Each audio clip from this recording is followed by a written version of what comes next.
Seattle Seahawks player Richard Sherman has been in the spotlight. Remember this guy? His sideline rant. Okay, but also for another topic that he put up for discussion. Okay, he says the word thug, T-H-U-G, has become, quote, his words, an acceptable way of calling somebody the N-word, end quote. Some of the examples people online are talking about: when George Zimmerman, his defenders called Trayvon Martin a dangerous thug. Rush Limbaugh has called the president a Chicago thug. And Sherman, you may remember, was called a thug by some for his sideline rant after winning the championship game, which got the Seattle Seahawks to the Super Bowl. An interesting note here: Sherman's degree from Stanford is in communications.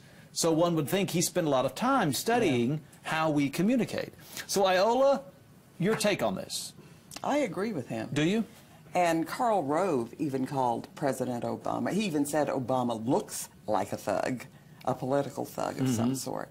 I mean, it's just another way, it's a subtle way of using the N-word without using it, because if you do that anymore, you know, you're taken to task for it.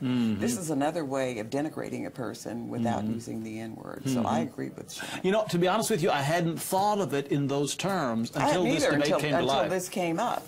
But if you call someone a thug, I mean, that's a pretty nasty term. And that people are using it so freely to describe the president is, I think, very disturbing. Is that where it's come from? Because I don't mean to be ignorant, but I've referred to people as a thug when it has nothing to do with color whatsoever. I mean, years ago. As a criminal. As a bad guy. As a bad guy. Just but somebody you know, you don't the want to be one around. interesting thing that I read in this discussion is that nobody calls Justin Bieber a thug, and he is truly a thug in the truest sense of the word. If you're talking about someone who practices bad behavior, Interesting. who, you know, poor decisions. Doesn't skirts the law. Yeah. And he has never, nobody's ever referred to him as a thug. You're right. He's just a little guy acting up.